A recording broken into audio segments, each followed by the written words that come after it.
What's up? It's Andy Grammer with Jag. Hi, this is Carly Rae Jepsen, and you're listening to Jag. Hey everybody, it's Joe Jonas hanging with Jag. This is Heather Knox, Playboy's Miss January 2012. With the hottest Jag I've ever seen. It's B.O.B. checking in with my homie Jag. So much swag with my homie Jag. It's the Jag Show Podcast. Welcome to Season 2, Episode 4 of the Jag Show Podcast. The biggest story in the podcast world this week is Apple finally rolling out their new categories. Now, I'm here to tell you what that means to you, but first let me say this. Don't worry, and don't freak out. According to Jacobs Media, 70% of podcast discovery is via social media, word of mouth, or other podcasts. True, some discovery comes from browsing categories, but it's not that big of a slice of the pie. So if you don't update your categories immediately, or if the new categories aren't a perfect fit for your show, don't sweat it. Yes, you want every opportunity to bring in new listeners, and you should make your adjustments sooner rather than later, but you don't have to drop everything you're doing right this second and change your categories. When you are ready to make changes to your categories, it should take you all of 5 or 10 minutes. Go into your podcast host and your show settings, and simply choose up to 3 categories that best fit your show. I've got a link to a video from Dave Jackson in the notes that shows how to do this in Libsyn, as well as the Blueberry PowerPress plugin.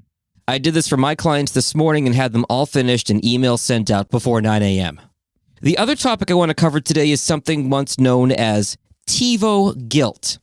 As DVRs came into prominence 10 to 15 years ago, all of a sudden television watching changed.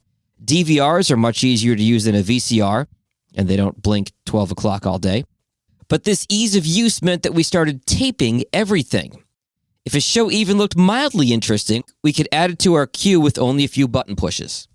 A psychological phenomenon was soon discovered known as TiVo guilt, or later DVR guilt. People started becoming stressed out over a mounting backlog of shows to watch. In fact, a quick Google search reveals a CNN article from back in 2008 talking about the stress and guilt of having a seemingly endless backlog of shows that you won't be able to watch but can't bring yourself to delete. I've linked to that piece in the show notes as well. Well, podcasting is now done for radio and audio what the DVR did for TV. We have an endless amount of content to consume on demand.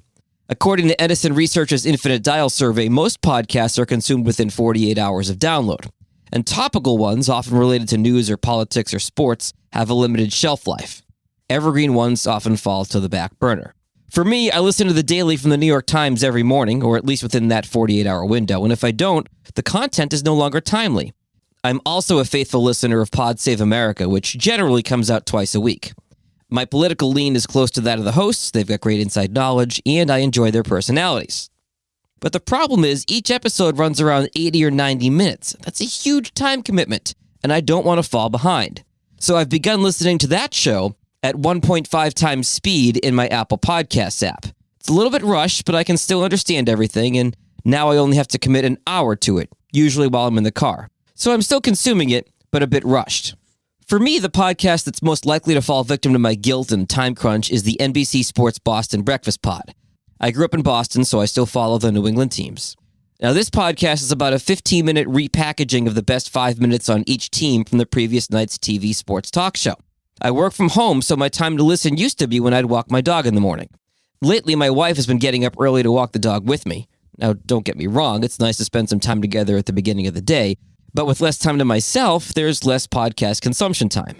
And with summer being the lightest time of the year for sports, and this year's Red Sox team struggling, I've got less interest in the subject matter. And no, I'm not complaining. I know it's been an incredible 20 years for Boston sports, including the fact the Bo Sox are still the reigning World Series champs, so don't throw things at me in the comments. But there is one other factor at play here. The production on this particular podcast is somewhere between average and below average. The introduction for the show is usually voiced by a producer who doesn't have much on-air training, and the transitions between segments are often sloppy because they're trying to overlap the podcast transition music with the bumper music from the TV feed they're pulling the audio from. It's both frustrating and distracting. Here's the moral of the story. As more and more people discover podcasts and shows they like, you better make sure your content and your production are top-notch. Otherwise, when that podcast library starts to fill up, your show might not make the cut. As always, thanks for listening to this episode of the Jag Show Podcast. You may have noticed we have a new logo. Thanks to Carolyn and Tim at the Promotions Guy in Royal Oak, Michigan for creating that for us. I try to keep this show weekly and very short so you can consume it quickly and not add to your podcast TiVo guilt. If you learned something today, feel free to subscribe to The Jag Show in Apple, Spotify, Google, iHeartRadio, TuneIn, Stitcher, or your favorite podcast app. And until next time, later.